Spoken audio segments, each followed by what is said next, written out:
Good morning, good morning, good morning. Welcome to Pillow Talk with Dr. Boyce and Dr. Alicia Watkins. My name is Dr. Boyce Watkins, and I'm here with my lovely, wonderful, black and beautiful wife, Dr. Alicia. How you doing today, babe? I'm doing great. Isn't that a great introduction you got there? Very Yeah. nice. I Well, appreciate it. I'm gonna greet you every morning with a round of applause.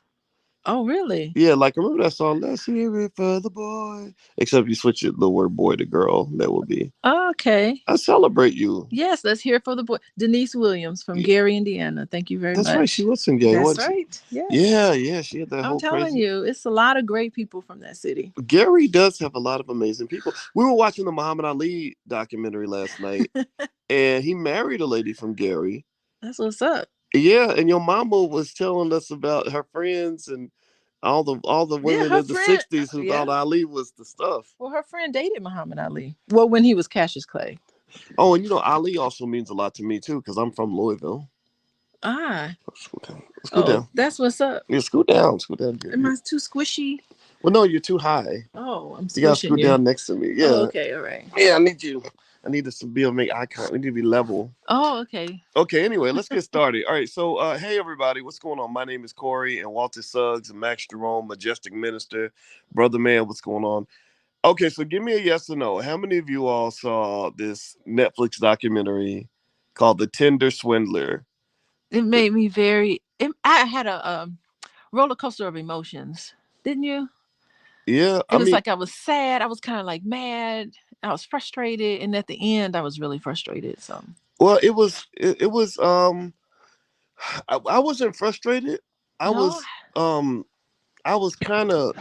I mean, I felt bad for the victims. The women that got basically the documentary. In case you don't know, quick synopsis: it's about a man who had a fake name, Simon Leviev, who pretended to be the son of a billionaire, who would just basically, he was pulling women's money and tricking them out of it, and I mean, to the tune of millions of dollars. I mean, he had a whole industrial size operation. He had a lot of women in the rotation at the same time, and it That was was his heavy. his full-time job, was just juggling women full time and taking them for their money. Yeah, yeah, kind of like what Yeah. Cardi B used to do to men. Remember that? Ah, yeah, yeah. I remember Yeah, that. yeah, And and she wrote songs about it. She was real proud about it too. yeah, yeah. Now that's an interesting thing, right? Hmm. I think the first question I would ask, and I'd like to get a yes or no in the chat. Give me a yes or no. Um, do you think that society has kind of a little bit of a double standard since it was a man who was taking advantage of women to get their money versus maybe a woman who takes advantage of men to get their money?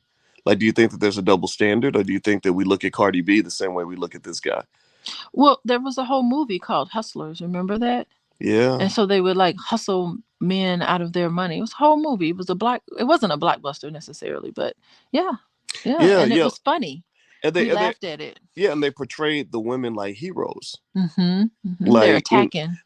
yeah, you're getting revenge on these arrogant men because what they did was I remember this was just what I saw from the previews, but it seemed to me like they were sort of positioning the men as like these arrogant pricks who deserve what's coming to them Mm-hmm. because they're arrogant, right? And it's interesting because there are people I saw online when they saw this story about Simon Leviev and the Tinder Swindler. They Right. positioned the women as gold diggers. They were like, well, you're trying to date this guy because he's the son of a billionaire and you want to have this, this luxury lifestyle. And, so, you're trying to play him to get his bread. Well, he played you and got your bread. I don't know. What do you think about that? It's abusive for sure. It's financial abuse and manipulation. And it's Mm, wrong on either side. yeah. So, and I think that men in particular are probably more susceptible to financial abuse than women. And I think Mm, women take advantage of men financially sometimes. mm. Yeah. Well, Hmm. I would almost say that in the documentary, it was, I think that what he did was pretty terrible because he just created a whole fake reality. I mean, super super fake, and he also he sunk his nails into the women. Like if he felt like you were a sucker, like if you were going to just keep giving up money. It almost seemed to me like during the documentary he would just kind of test the women, because I bet you there were thousands of women he tried this on who were like, Screw man, you, you I'm better out get of up out here. of here. I'll send you $20. That's it. Right. But then you get those women who are the kindest, who are like, Yeah. I really, really care about you, you know, and they've got the money. So they got the capacity to pay and the willingness, like, because they really love him. It seems like those are the women that got hit the hardest. Yeah, and that's the type of women who are susceptible, are women who have this people, and it's terrible because they're people who have this outlook in life where they feel like if I'm good to you, you're going to be good to me, no matter what.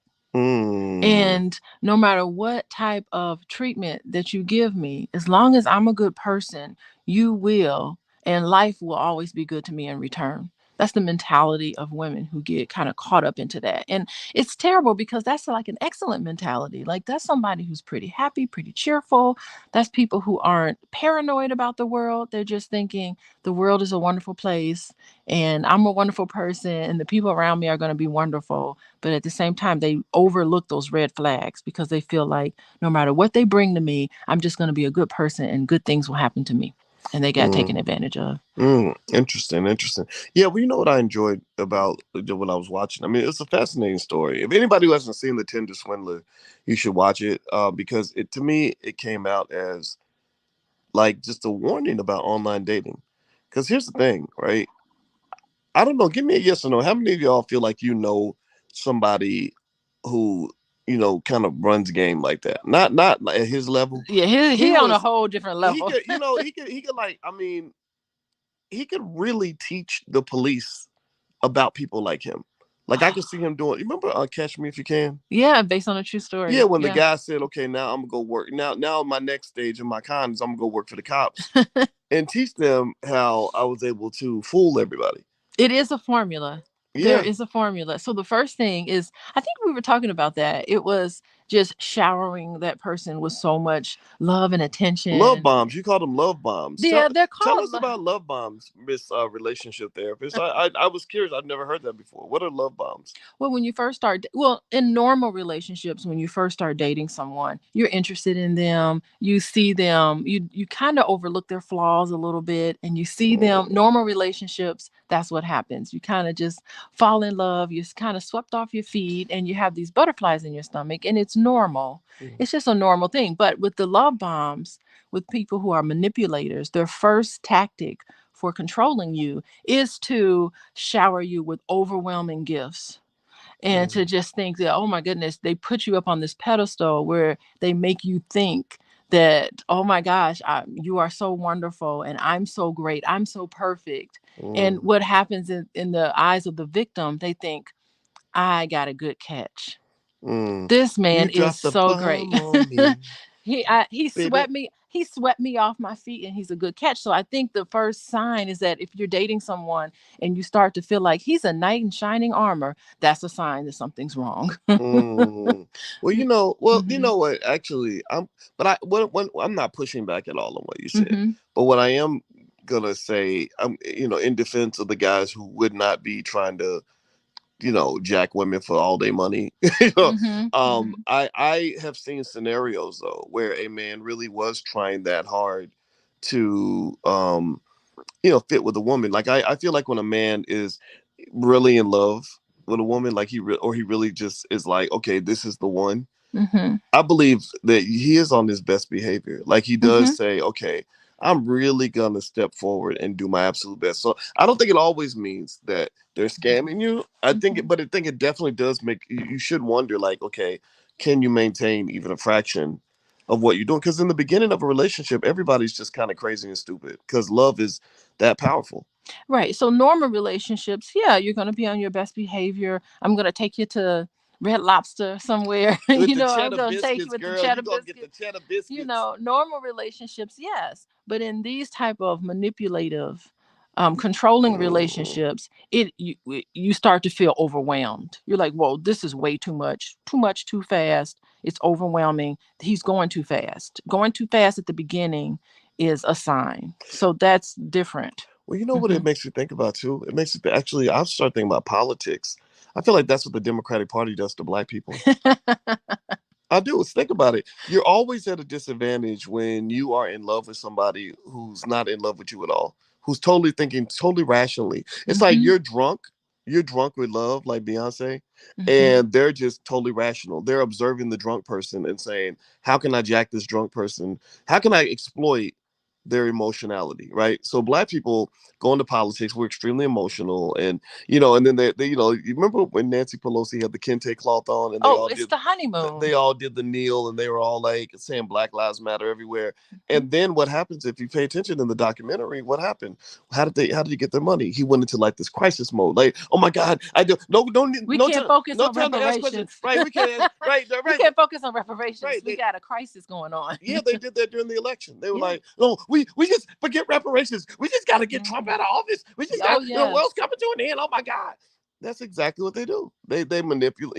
So I feel like it's like when what really made me sad for the people that were involved in the documentary, and I do feel like his deception was like the worst kind of deception. Like I feel like there's there's like there's like the little stuff, like for example, if you have the woman that has like the fake hair, fake nails, fake eyelashes, tons of makeup, and a waist trainer on, some guys I know, I've seen guys who feel a little bit deceived by that.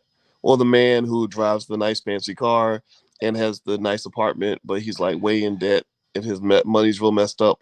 That's like deception, but it's not like criminal level. This guy was criminal level I don't because know I feel like, how deceptive that is because they'll just tell you, "Hey, this is what it is. This is what I got going on." It's not like they're just lying to you in that way, where they're just out now. Because the thing is that whenever that guy Simon, when he was pushed, he never confessed. He never talked about things. He never said, mm, "I'm sorry."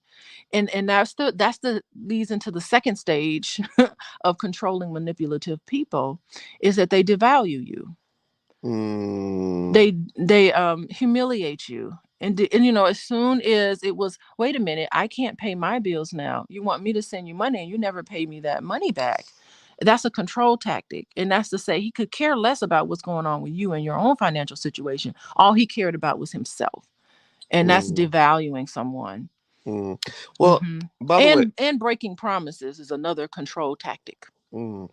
Go By the ahead. way, everybody, if you just came in, you're listening to Pillow Talk with Dr. Boyce and Dr. Alicia Watkins, where we get up and we literally are laying against our pillows and we have conversations that scholars might talk about while they're laying in bed together. If you haven't seen it, we've been talking about this documentary on Netflix. It's really good. It's called The Tinder Swindler, and it's about a guy who basically had a business where he was meeting women on Tinder on the dating apps That was his business. and right, and just working them over in a systematic fashion, like almost like a factory. And just speaking about the Tindler Swindler, one of the things that's interesting as well about it is it made me think about online dating and the dangers of it. I've seen people get on these apps, and I mean, last time I tried online dating was over 20 years ago, because by about 2006 I got to the point where I was so kind of well known that I couldn't do online dating anymore. So, but the good thing about being well known is you just meet women because you're out giving speeches and stuff, and they try to get next to you. So it wasn't that hard to meet people. But I remember online dating and thinking like, wow, this is really um, emotionally draining a little bit, because you Ah, would form connections with people, and then suddenly they would just disappear. Like you go back and forth, back and forth, back and they forth. ghosted you. Yeah, No and then yeah, explanation. then they ghost you, right? Because the thing is, you're in a different market.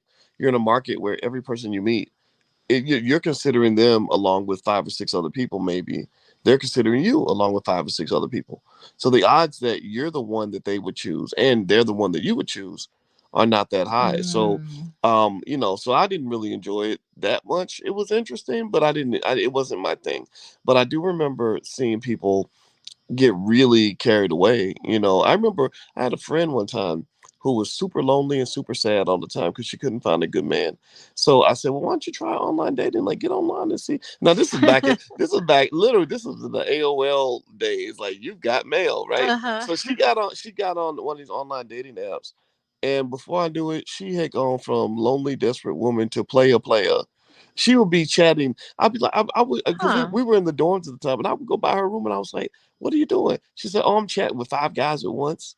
Oh, that's exciting. Yeah, That's exciting. I mean, it's exciting, but I think, of course, I'm gonna always talk about where's the real connection there, right. and that's the thing. So normal relationships after that first honeymoon stage, then you start like really getting to know each other. You have that deeper level of understanding of each other. You start meeting families, then you start seeing the real person, but you still love them. You're still growing your love for that person despite of some of their little shortcomings. Everybody has them. Yeah, In this situation, there was no really real get to know him because everything he was saying was a lie and everything he yeah, was doing was manipulative. yeah. Well, and I think with Tinder, Tinder seems different. Like swipe right, Mm. swipe left, and there's different subcultures. It seems like you got some people literally that will meet somebody on Tinder and just go sleep with them that day. I don't know how healthy that is. I mean, you think about this guy, playing these women. I'm sure one of his tactics, obviously, is, sleeping with them. Right? He's probably got. I bet when he gets in the bedroom, he probably knows his way around a woman's body. Right? And so if you think about this man has manipulated dozens, maybe hundreds of women. He's sleeping Hmm. with all of them. You know. Yeah, I think Tinder gets kind of like I don't know about the dating app so much, but it's Mhm. like Tinder gets sort of like it's the Greyhound bus of meeting someone. Like it The gets that Greyhound, sort that's of funny. reputation that it's just like ugh.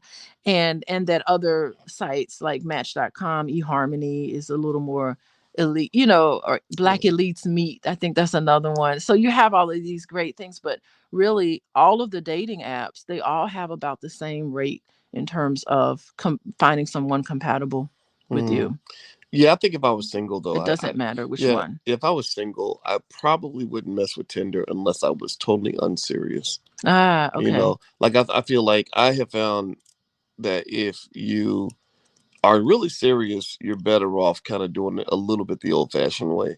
The apps are efficient though. Like you can really match up with somebody on paper. Uh-huh.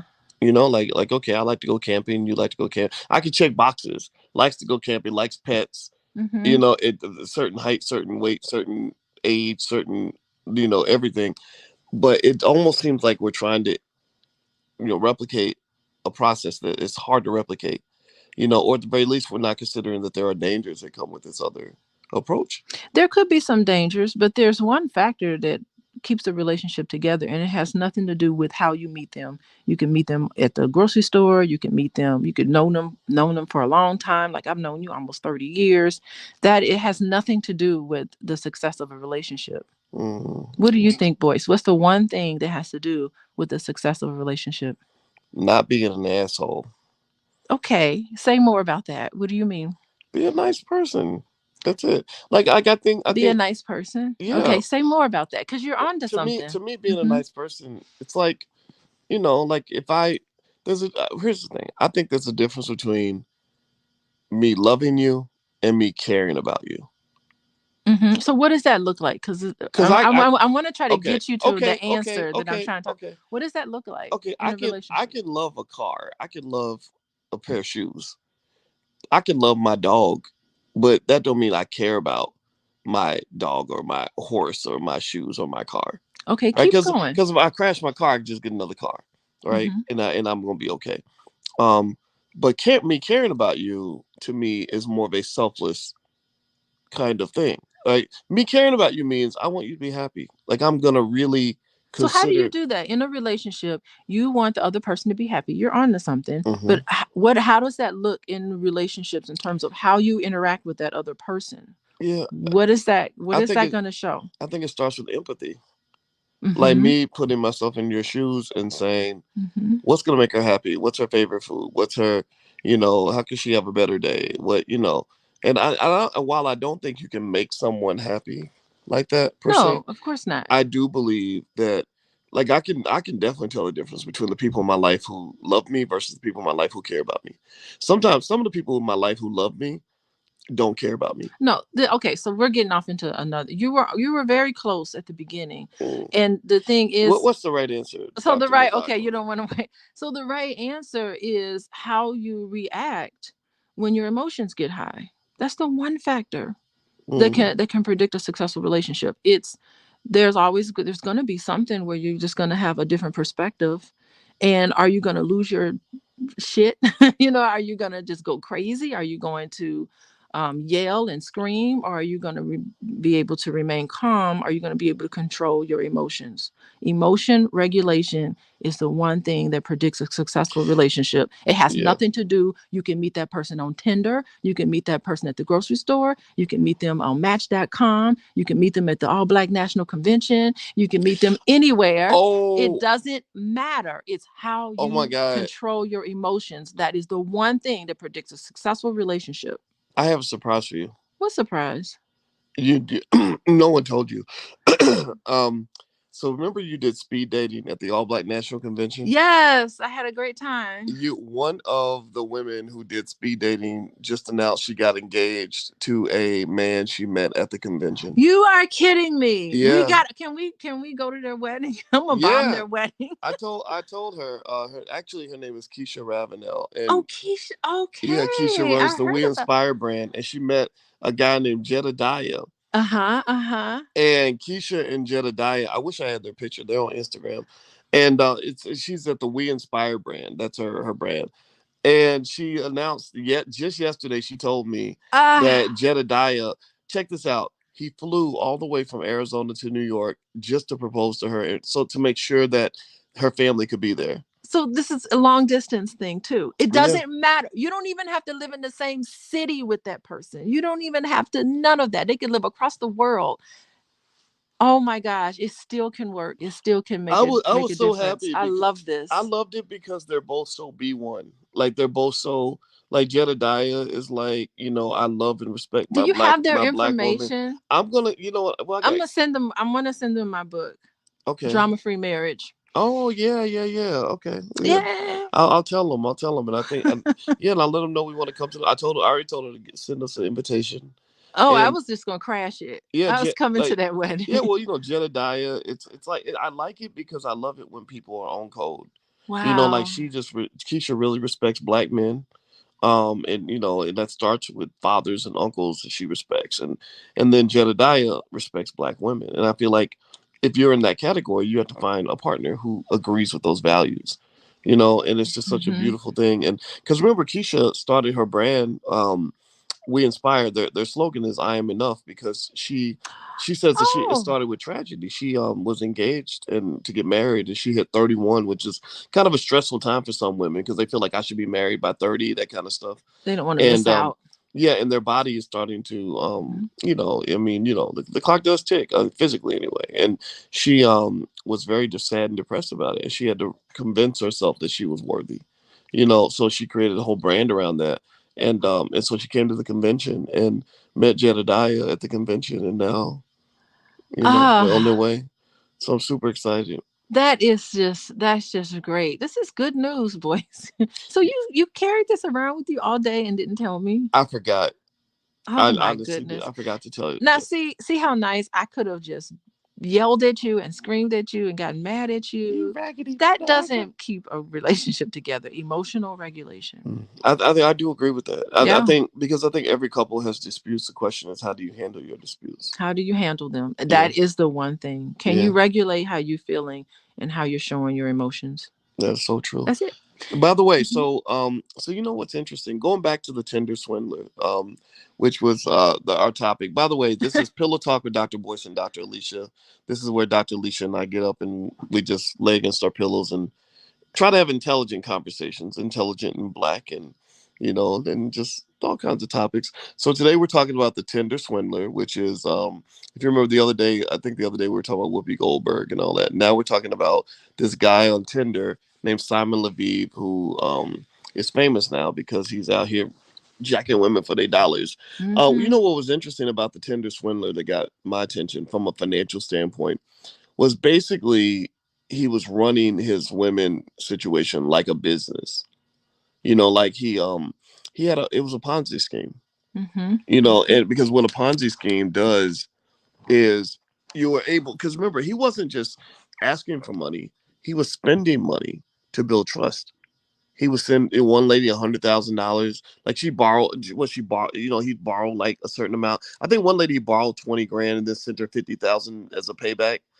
So it's interesting because No, he that's the thing. Okay, so I'm gonna get into it. He told her he was sending her the money, mm, but when she went to cash the check, it bounced, or it wasn't any good. He that never paid anybody back. the big checks were like that. I remember, if I'm not mistaken, there was a Didn't point. I no. believe there was a point where he sent a wire transfer that did go through. Like I think there was a point where, and I because remember, wasn't certain. well, at the very least, remember he was spending money on the women. Like he would fly them on private jets. Like that one, he flew on the private jet the first day they met. He's like, Mm-hmm. "Oh, I got to go to Prague for business," and the woman was on the jet with him. So somebody had to pay for that jet. And what he was basically doing was he was investing to build trust with new women Mm-hmm. by using the money from other women. Yeah, okay, I'm a legitimate son of a billionaire because I can do all of these things. Yeah. Yeah, Yeah, he was in business they might call that bootstrapping to some it is extent. Right, bootstrapping. where Mm-hmm. basically, you have different types of quote unquote customers, right? So you Mm-hmm. have the customers where there's deep trust and they're willing to spend big money, and then you have the new customers that you got to acquire and Mm-hmm. and build trust with them. So he was taking the money from the women who trusted him Mm-hmm. and using that on the women who didn't trust him to build their trust. Yeah, in my world, we call it love bombing. You Yeah. just shower them. It's overwhelming. It's too much for Hmm. them to even stop and think logically about what's going on because there's always going to be red flags. Yeah. And they weren't able to see it. And I think another control tactic that people use in relationships is also a lot of broken promises. Yeah. They promise you this one thing and they never deliver. I'm going to give you the money. Come here and I'll give you my watch. And you could pawn my watch off and you can get the money that way. Or I'm sending you a check now. You have to come here, pay for your plane ticket and my plane ticket so that we can meet somewhere because I'm meeting with my lawyers and I'm going to give you a check. And that check never went through. So it is the issue is to all these broken promises. So it's just a chain of broken promises as a control tactic. And Really? and Okay. it's and psychologically you're thinking, gee whiz, this is such a great catch. This is such a wonderful guy. He's a son of a billionaire. How lucky am I? So as soon as you start saying, how lucky am I that I'm dating someone who's like so much better than me and has so much money than me and looks so much better and dresses so much better, it is a power differential in the relationship at that point. Mm, And so when it's like this person who's way up here who's dating someone, you feel like, oh, I'm just lucky to have him.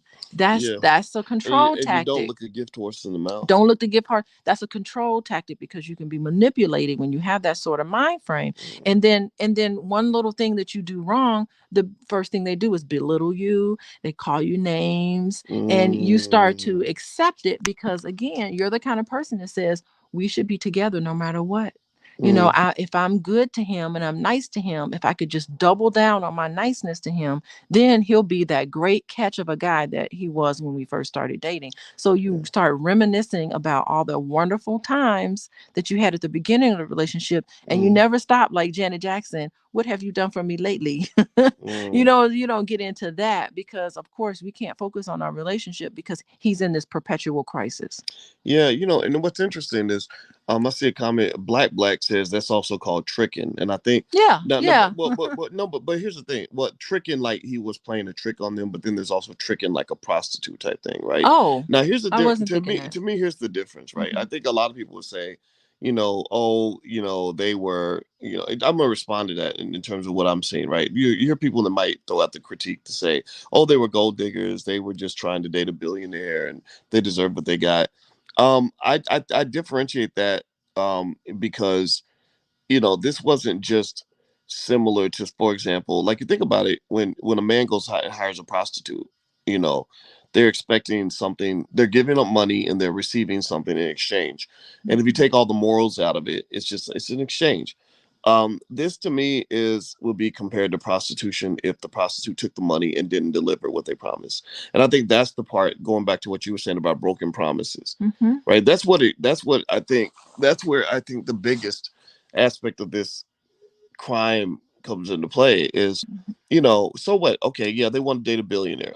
Studies show that biologically a lot of women are just wired to want to be around men who have some sort of strength. It might be financial strength, it might be physical strength, it might be intellectual strength. But women like security. Just they're wired to, and maybe they can provide it for themselves, but typically they don't want wimpy men, stupid men, broke men. Usually those things don't work in the man's favor. So they're attracted to the things a lot of women would be attracted to. And the thing was, he knew that, right? So his thing was, it seems, he's like, I'm going to dangle this fake carrot in front of you and get you to really invest in this relationship, invest with your body, invest with your money, invest with your emotional energy. And I'm not going to deliver on the things I promised. Right. So what's interesting in my world, we kind of call that you fall in love with someone's potential too. You don't Oh, fall in love with what they really oh, doing for that's you. heavy. They're like, oh, this can be a great relationship. When you start Woof. saying that, it's Mm. not a relationship, but it really can be. If we just keep working at this one thing, it can be a great relationship. Mm. That is just a Well, terrible well, mentality. at that point, what you're doing actually, it's terrible if you don't understand what it is and what you're getting into. Mm-hmm. Some people invest in potential as if the potential is real, like as if it's definitely going to work out. Mm-hmm. Potential is not real; it's potential, but potential is still potential because there's some cases like my mama invested in my daddy when my daddy wasn't who he is right now, Oh yeah. right? And it Yeah. worked out. He reached a A lot of lot his of women potential, do. Mm-hmm. right? But there's a lot of cases though where you invest in potential and somebody just drags you through the mud because their potential ain't what you think it is. Well, yeah, I mean, real normal relationships, yeah, that makes sense. I mean, Boyce, if you needed money and you were in a crisis, I would help you out. Well, that's because You know what I mean? I'm not Because potential though. you're not potential, I but done I'm did just I saying. finished my PhD, lady. Well, I'm just saying, that And that's the sort of it's a real thing. PhD. You got a lot of fake PhDs Oh, out my here. PhD is real Got too. those like week. I got my degree in the weekend, Mm-mm. and Get on no weekend.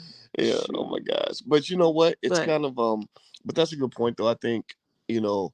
I mean, I think investing in potential is okay as long as you know what it is. Because even in investing, they call that a venture capitalist. Venture capitalists, what they do mm-hmm. is they'll invest in 10 businesses and they know that nine of them are going to go bankrupt. They're just hoping that the one who Mm-hmm. succeeds will help them make back all the money from what they lost. But the problem with love is you can't do what a venture capitalist does. You can't diversify.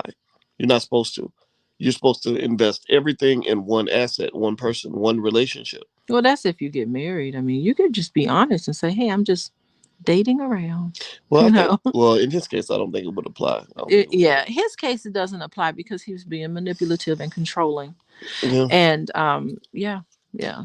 Well, you know what? I think it's a warning sign, because here's the deal, right? This guy just happened to be the conniest of the con artists, right? He was the king of the con artists, but don't act like there ain't a whole lot of people out here that are running a game. First of all, Cardi B Yeah. told you. She Hmm. told you what she does, how she does something similar to this guy, maybe even worse.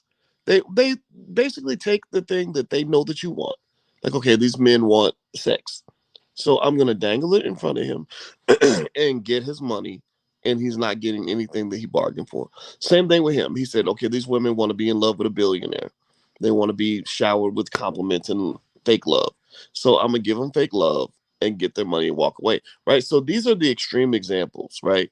But then you have a lot of people who do this on a different scale, maybe not on as extreme of a scale, but it's out there. Like, I had I knew a guy a long time ago who kind of did a lot of what this guy does. He would go somewhere. What he would do is he would play on women's fantasies, and he would move to a new city where nobody knew him.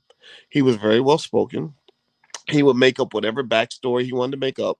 Just like they said, this guy would pretend to be a Mossad agent one minute he's pretending to be a son of a billionaire, also. So that's what this guy did. This guy that I knew, he would tell some elaborate story about his previous life and blah blah blah blah, and now he's ready to settle down. He wants to have a family, and he thinks you'd be perfect. That's the big one. That's what I think women. That's what gets women all the time. It's like I was thinking I want to have babies with you. These promises of long Yeah. lasting life, and they know that you're looking for someone, that's what you're interested in. You find them. What are you looking for?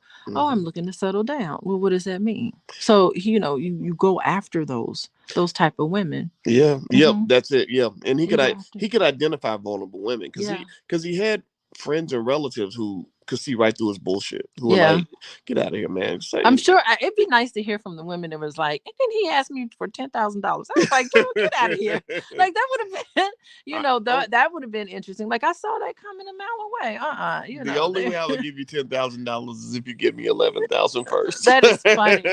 Yeah, it But was too soon and too fast. And after a month of dating, you're sending him money. right, That's the well, problem. that's right, and that's what Yeah, it is, right? I think that when you get too caught up in the fairy tale, you're not paying attention to the fact that things are happening too fast. too You fast. haven't vetted the next step. And but love does that. Love plays a trick on you. Like I read all about the biochemistry that happens in your brain when you're in love when you mix in something as powerful as sex. It really does something to the human brain, especially for women. That Mm-hmm. oxytocin ain't nothing to play with.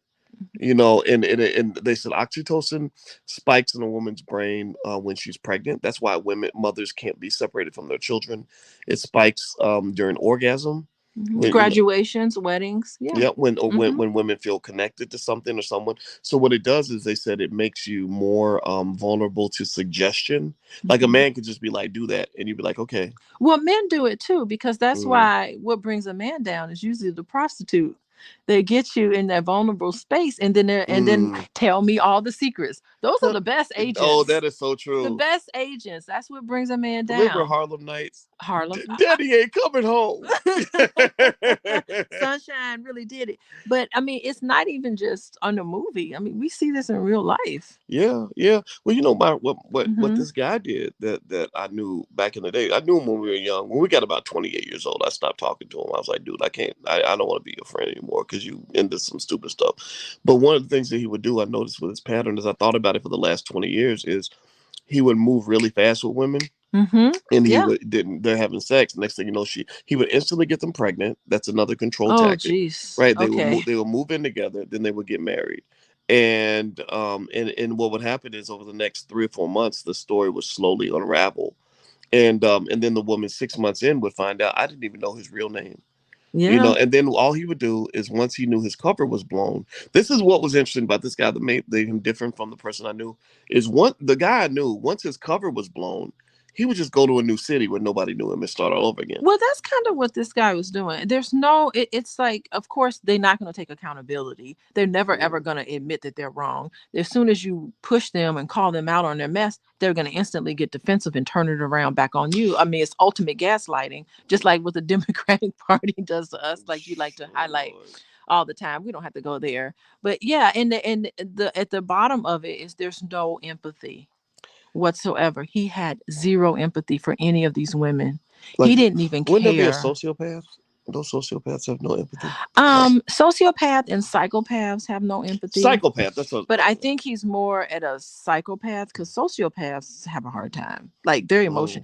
Mm. Difference between a sociopath and a psychopath is that a psychopath is better at regulating their emotions Oh really? because a sociopath would just go crazy and just kill people. Sociopaths usually don't live long, and they're in jail for a long time because they're not calculated enough. Mm. So a psychopath is calculating. Oh wow. Sociopath usually it's environmental, but psychopaths, believe it or not, can be genetic.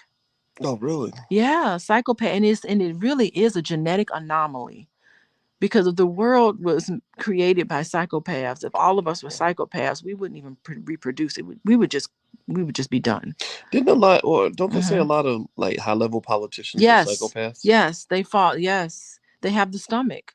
I mean, think about it. You have the stomach to just kill thousands of people at an instant, and you could just go on with your life and eat your little breakfast and sleep good at night. I just killed 10,000 people with my little bomb that I just dropped, and I'm just going on with myself. Mm, It's got to be a level of psychopath that's mm. there. There was actually a social worker who did a PhD on that. He analyzed he analyzed politicians and Oh really made the wow. case for the fact that we have a lot of psychopaths in office. Wow, that's Hmm. crazy. Yeah, yeah. Well, you know what? I think this guy would definitely qualify maybe in a psychopath A category. Would you psychopath for say? sure, for sure, for Yeah, sure. yeah, it's sad, and well, anyway, guys, you know what? The documentary is called The Tinder Swindler, and it's on Netflix right now. And yeah, and I think somebody mentioned in the chat that he's still out here making money. He's still out here making money. That's the infuriating part. But this was trending on Netflix, and it was like the top 10. That's how I found it. Thank you very much, boys, Well, for listening to me. You had a very busy day yesterday, and I told you about this documentary, and you stopped everything, to sit and watch it with me during dinner, always, and I appreciate that. I always listen to you. Yeah, but I like that because I feel bad sometimes. I don't want to like interrupt your day, but Oh, I felt good that you gave me that. So. yeah, it was good. I mean, it was a really good documentary. It teaches you a lot about people and what you got to watch out for. And I mean, these people are real, and the reality is that there are thousands of people out here like this. Like, it ain't. Oh I mean, yeah. this guy just happened to be exceptional in the sense that Oh, I he is was. exceptional. Yeah, I was really stunned by the amount of detail Hmm. he could remember about all the women. Like if I was trying to keep up with that many women, I'd be I forgetting. was like, Boyce, I'd be you could getting that never do right. this. I would be getting names mixed up, and Because and and then when his cover would be blown, he was relentless. He never. It wasn't like he got to the point where he just said, "Oh shoot, they figured me out. I'm out. I'm not going to respond oh anymore." no, he doubled Message. down. This dude doubled and tripled down. He would be Yes. calling over and over again and Hmm. give me the money. What's going on? I haven't heard from you. Da, da, da. It was weird. I was like, wow, this guy's a lot of time on his hands. Yeah, he was trying. I mean, that's when you knew his back was against the wall when he kind of lost it a little bit, Hmm. and started threatening people. That's Yeah. that's the third stage. I think it's the Oh, third really? stage. The first stage is a love bomb. The second stage is the belittling somebody by using those control tactics. But the Oh, third stage is just rejection. I'm gonna oh, off you. I'm just gonna you gonna pay oof. for this. He was really threatening those people's lives, and it made them too scared to go to the police. That's his Wow. control tactic. Wow. That's heavy. And hats off to those brave women that put Mhm. themselves out there so that we can see this illustration and talk about it today. Yeah, yeah. I mean, you got one bad guy off Tinder, but I really encourage people to be mindful of the fact that there's thousands of others that are under the radar. They might not take you for 200,000. They might take you for 1,000. Well, we know You the know. tactics now. Yeah. Oh, and it's the Dr. Heckle. What's that? Dr. Jekyll and Mr. Mr. Hyde. Hyde. Yeah. That's another sign that you got a manipulator. You're dating a Really. manipulator. Like, oh, Wow. Dr. Jekyll, I like him. He's really sweet. But when Mr. Hyde comes out, that's really bad. That's a sign that you got a master manipulator in your hands. I think that Hmm. I think there's no substitute for really taking your time to get to know people. Yes, take it slow. Yeah, take it slow, pay Hmm. attention to everything. And I just really think that, and really it's even to the point, and I guess I think about this because I meet a lot of people. Right. I mean, every month I'm sure I meet somebody who would be a sociopath fit in that category. And what occurs over time is I keep everyone at a distance until people I trust have known you for a long period of time and I've seen you operate in multiple situations. And then I say, okay, it looks like this person's okay. But you gotta look up those warning signs. You can't just be letting people get all close to you, sleeping in your bed, around your family, up in your Hmm. house, and Hmm. you've known this person for 2 weeks. Are you Yeah. serious? Male or female? That's another misperception. I'll throw Oh this out, yeah. and then I'm gonna let you get the last word. But a lot of men, because we're invincible and all this other stuff, will let women around us that we don't Yes. know. And I'm telling you, some of these women are getting crafty. I I Yeah. I, I Hmm. just Hmm. that when I heard that Lawrence Taylor story, the football about what happened with the football player Lawrence Taylor in 2009, that really changed my whole perception of it. It let me know, okay, women are changing, women are evolving. Not that women swindlers haven't always been around, but it seems like something's kind of changing over time. But anyway, so yes, well the thing was, I remember when that lady called me and told me the story about those three girls, 16, 17, and 19, who basically knew that they would study like different rappers and entertainers that had money and would figure out what they liked. And they would go to the guy, they would offer him sex. He would go to the hotel room with them because they're like, oh, these are girls, what can they do to me? And they would put a date rape drug in his drink. And then while he was asleep, they would put the 15-year-old in the bed with him and take pictures. And then he would wake up and they would say, "We got these pictures, and if you don't pay us money, we're going to send the pictures to the press, to your wife, and we're going to send them to your team if you play like a sports team." And it was like, I think when I heard that story, it just kind of made me think like, we think as men like, oh, women can't hurt us, but no, women can. I think the horrible part about that story is that I would venture to say that men are more reluctant to come forward Yeah. saying that this has happened to them because they don't want to be seen as stupid, as a sucker, and they don't have that type of self-compassion that women can have. You have to be Mm, compassionate with yourself because you have to be able to say, look, this woman is abusing me. That's psychological abuse, financial abuse. It's awful. Emotional abuse is what's happening. And the sad part about it is that there's no physical scar. It's not like someone punched you in the face. I mean, those emotional scars are lasting. And it's interesting because they said, yeah, this happened to me 5 years ago and I'm still feeling this pain. You mm, still feel that pain 5 years ago. You almost wish it was a cut because a cut can heal much faster than being manipulated like that. And it's terrible. I hope that more men start coming forward with how they've been manipulated because there should be a law against it. People should go to jail for doing that. I'm just amazed mm. that he really went to jail for a year, He was in there. No, he was in there 15 for five. months, No, they 5 months. gave him 15 months, but he got out after 5. That's appalling to me. Yeah, that's kind of stunning, and I'm Yeah. glad. And I feel like the documentary has done enough to draw attention to it that they're probably going to really follow him closely. And but then again, he was trying to get plastic surgery, He and was trying to so get. this guy's going to be out there. But what's interesting? I have a confession to make about something that I experienced.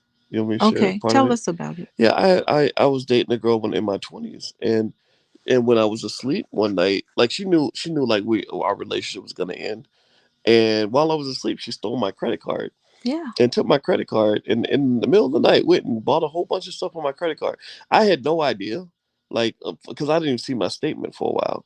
And I remember, and the only reason I found out was because she called me to confess it because she was scared I was going to call the police and get her locked up. Did you call the police? Yeah, I did Good. because I was mad. Very good. Yeah, so check this out. So here's what happened when I called the cops. The cops were like, "So what was your relationship with this woman?" I said, "I was dating her." You were dating her. Like they were talk. They were kind of like laughing, like making a joke about it, and they because they thought I was some dude who was laying up with a prostitute and that the prostitute took my money, and they literally did nothing. They didn't help me or anything. Yeah, that's a shame. Yeah, so it's We kind we of we've got to like to your change. point. If it's in your point, what you were saying earlier. Yeah, I think we need to change that. Society needs to start looking at that kind of stuff more seriously because Mm, that's abuse. And it should be just as bad as physical abuse. And I think just like the big takeaway from this documentary is just if it feels like it's too good to be true, it is. yeah, yeah. There we Mm-hmm. go. I think that's the moral of the story. Yeah, Yeah, I mean, be skeptical, especially when you talk about the rest of your life. I can't imagine with these women, like slept with this guy who's been with all thousands of Oh my women, goodness. right? So you got to go get checked for diseases now, and your bank account's empty, and so when you talk about investing your life and your heart and your money and all that, you got to be thoughtful about that. So take your time, like don't be rushing stuff. And we need to stop glorifying this, taking advantage of other people and not caring about their feelings. We need to Mm, stop that. We really need to have a little more empathy and compassion for other people. I don't see enough of that out there. It's almost like, God, don't hate the player, hate the game, or whatever people say. I think enough is enough, and I'm glad this documentary came out. Yeah, yeah. Well, anyway, so the documentary is on Netflix and it's called The Tinder Swindler. So, feel free to take a look at it. I think that you um, will find it interesting. And Mrs. Martin says not defending him, but if it was given, can it really be deemed stolen? That's it. But it was given under false pretenses, and Under I think false that's where people. pretenses, he said I'll pay you back, and he never paid them back the way he Mhm. said. Yeah, Um, yeah. yeah, yeah. Well, but then again, What it's happened to debtor's prison? We're gonna bring Right. that back. You're funny. You're funny. Well, anyway, everybody, do me a favor, hit the thumbs up button before you go. Thumbs up, thumbs up, thumbs up. Also, Alicia's website is coachingwithdralicia.com. She's a licensed therapist and full professor of social work. So if you'd like to learn more about the work she's doing, feel free to visit her website, or you can follow her at Coaching with Dr. Alicia. My name is Dr. Boyce Watkins, and God bless you. We'll do another pillow talk in a couple of days. So we hope you have a wonderful day, and be smart and be careful out here. It's a crazy world we live in. Oh, goodbye, everyone. Bye.